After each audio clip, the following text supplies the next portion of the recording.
semuanya, perkenalkan nama saya Dibi Ece Yohana Tarigan dengan NPM 1901010223. Video ini merupakan video untuk pemenuhan tugas mata kuliah dari Bapak Juniagus Simaremare, SPD MSI, yakni mata kuliah Pendidikan Bahasa Indonesia kelas tinggi.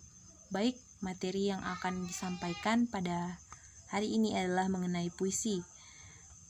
Puisi adalah salah satu materi pembelajaran yang diajarkan pada anak kelas 5 SD di semester 1. Metode pembelajaran yang dipakai adalah picture and picture. Model pembelajaran yang dipakai adalah ceramah dan juga diskusi kelompok. Sedangkan media pembelajaran yang digunakan adalah contoh dari sebuah puisi. Lalu, pendekatan yang akan kita gunakan adalah pendekatan deduktif. Alasan saya memilih metode, model, media, dan pendekatan tersebut karena memerlukan pendekatan atau yang bersifat transfer pengetahuan dan logika tertentu yang diutamakan. Baik, seperti yang kita ketahui bahwa kegiatan pembelajaran itu dibagi menjadi 3. Yang pertama adalah kegiatan awal atau pembuka, yang kedua kegiatan inti, yang ketiga adalah kegiatan akhir dan penutup. Pada kegiatan awal dan kegiatan inti, kita akan membahas mengenai unsur-unsur daripada puisi.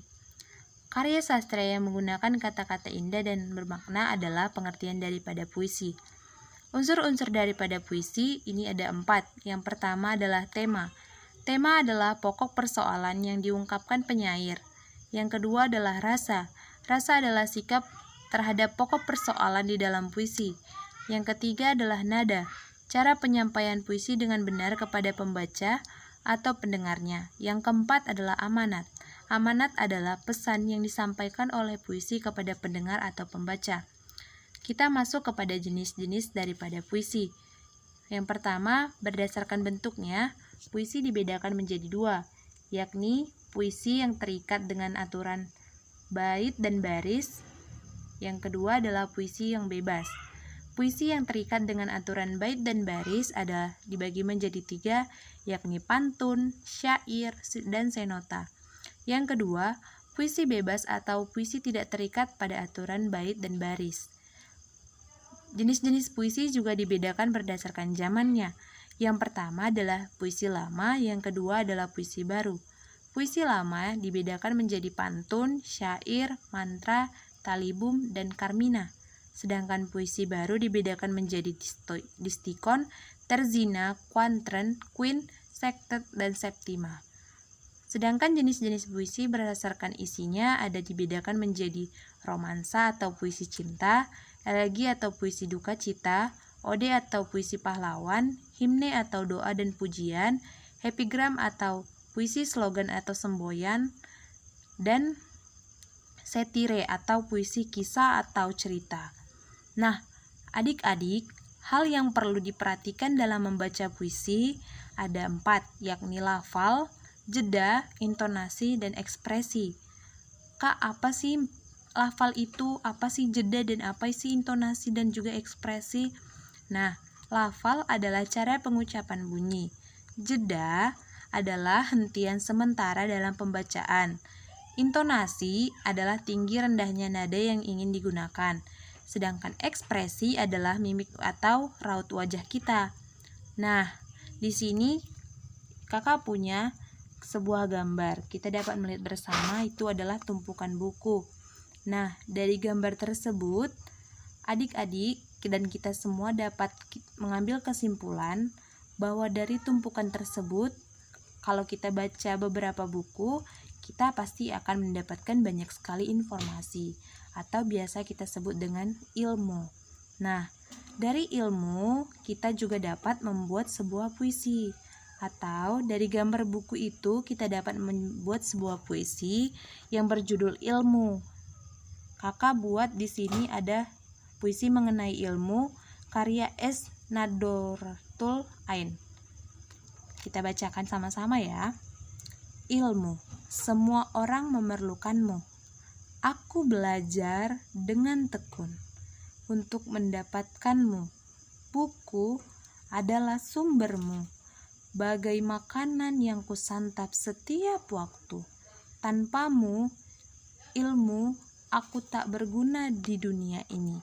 Nah, adik-adik, seperti yang kita tahu, kita harus memperhatikan jenis-jenis dan juga kita harus memperhatikan hal-hal apa saja yang kita perlu dalam membaca puisi, dalam menulis puisi. Nah, jika adik-adik sudah mengerti, Ibu punya tugas untuk dikerjakan di rumah, yakni membuat puisi mengenai buku atau benda-benda lain yang ada di sekitar kalian. Nah, setelah itu Ibu akan periksa minggu depan ya. Baik, kita bernyanyi. Setelah bernyanyi ini nanti ada satu orang yang memimpin untuk berdoa ya. Baik, selanjutnya kita akan membahas mengenai cerpen untuk anak kelas 6 SD pada semester 1.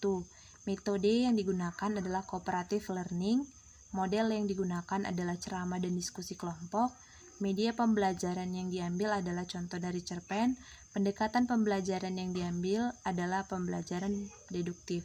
Sama seperti alasan untuk pada puisi, pada cerpen alasan saya memilih metode, model, media, dan pendekatan tersebut karena memerlukan pendekatan yang bersifat transfer pengetahuan dan logika tertentu yang diutamakan daripada siswa.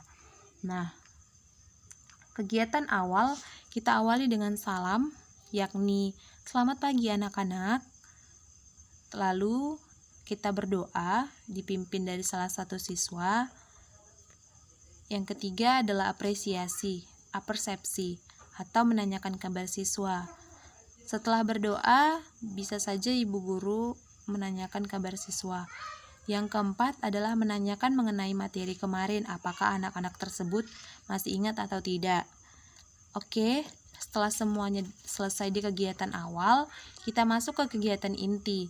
Pada kegiatan inti, kita akan mengetahui dari apa itu pengertian cerpen dan juga ciri-ciri cerpen. Pengertian daripada cerpen adalah jenis karya sastra yang dipaparkan atau dijelaskan dalam bentuk tulisan yang berwujud sebuah cerita atau kisah. Cerpen disebut juga dengan sebuah prosa. Nah, daripada pengertian cerpen, kita dapat menyimpulkan ciri-ciri daripada cerpen. Cerpen terdiri dalam kata dalam cerita tidak lebih dari 10.000 kata. Habis ceritanya jikalau dibaca dalam keadaan duduk. Yang ketiga, tulisannya lebih singkat jika dibandingkan dengan novel. Yang keempat, tokoh cerpen sederhananya karakter tidak mendetail. Yang kelima, biasanya cerpen ini bersifat fiksi atau karangan. Lalu kita lanjutkan. Berdasarkan jumlah katanya, cerpen dapat dibedakan menjadi 3 tipe. Yang pertama, cerpen mini. Cerpen ini terdiri dari antara 750 sampai 1000 kata. Yang kedua, cerpen ideal adalah cerpen dengan jumlah kata dengan 3.000 sampai 4.000 kata. Yang ketiga adalah cerpen panjang. Cerpen panjang adalah cerpen yang jumlah katanya mencapai 10.000 kata. Nah, langkah-langkah yang dapat kita perhatikan untuk membuat sebuah cerpen adalah cerpen sebagai sarana berbagi inspirasi. Maksudnya di sini kita berbagi inspirasi melalui cerpen tersebut dan harus mengandung hikmah yang dapat kita beri kepada tiap kisah yang kita tuangkan. Yang kedua, kita harus menentukan pesannya terlebih dahulu. Bisa saja kita menulis cerpen dengan terlebih dahulu menuliskan pesan yang akan kita sampaikan pada cerpen tersebut. Misalnya pesannya disebarluaskan. Yang ketiga, menentukan pesan di akhir. Bisa juga disisipkan setelah cerpen selesai ditulis. Kita perhatikan apakah cerpen tersebut telah memberi pesan yang kuat. Kalau belum, apa yang bisa kita revisi? Bagaimana yang dapat kita lakukan agar cerpen tersebut menjadi lebih baik? Yang keempat, asah kemampuan menulis kita. Menurut beberapa penulis, teori menulis ini tidak terlalu penting. Yang penting adalah segera menulis saja. Kalau bisa dipublikasikan karya kita tersebut sehingga orang lain bisa membaca dan menyampaikan penilaiannya. Sepedas apapun kritikan mereka, pada dasarnya bertujuan agar kita selanjutnya lebih giat lagi dalam menulis. Yang kelima, tanamkan niat. Sesuatu yang lahir dari hati akan sampai pula ke hati. Nah, jika niat kita memang sudah tulus, hendaknya menuangkan cerita berkesan yang kaya pesan, maka pembaca bisa menyerapnya. Beri karya yang terbaik, sesekali sisipkan juga kesan puitis dan tentukan pesan langsung maupun tidak. Nah, di sini saya juga membuat contoh daripada cerpen. Anjing yang aneh. Kita baca saja. Suatu hari aku sedang asyik bermain di halaman rumahku. Saat aku bermain, tiba-tiba ada seekor anjing datang. Warnanya putih campur coklat dan badan anjing itu sangat kurus. Aku pun merasa kasihan pada anjing itu. Aku langsung ke dapur untuk memberi makan. Setelah menaruh nasi campur ikan teri di hadapannya, aku langsung meninggalkan anjing itu untuk mencuci piring. Setelah itu, aku pun kembali melihat anjing itu. Kulihat makanannya sudah habis. Akhirnya setiap hari anjing itu datang ke rumahku dan aku pun dengan setia memberikan makanan. Tapi aku merasa heran, padahal anjing itu sudah aku beri makan banyak-banyak. Tapi kenapa anjing itu nggak gemuk-gemuk juga? Sampai-sampai aku menamainya anjing aneh. Suatu hari aku memberi makan anjing itu seperti biasa. Setelah itu aku mengintipnya dari balik jendela. Ternyata aku tinggal datang anjing lain yang merampas makanannya.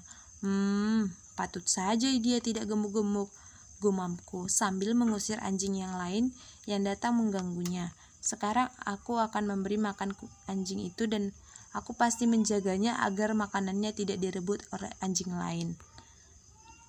Baik, dari beberapa penjelasan yang saya paparkan mengenai cerpen, adakah adik-adik yang belum mengerti? Karena waktu kita sudah selesai, kita masuk pada kegiatan penutup untuk pembelajaran hari ini. Yang pertama, Ibu mau kalian buat sebuah cerpen singkat yang baik yang kalian alami atau yang ingin kalian tuliskan saja, singkat saja dan sederhana saja, paling tidak di 1 lembar halaman buku kalian ya. Untuk pertemuan selanjutnya Ibu akan periksa dan Ibu akan memberikan hadiah bagi yang membuat cerpen yang menarik ceritanya. Baik, siapa yang mau?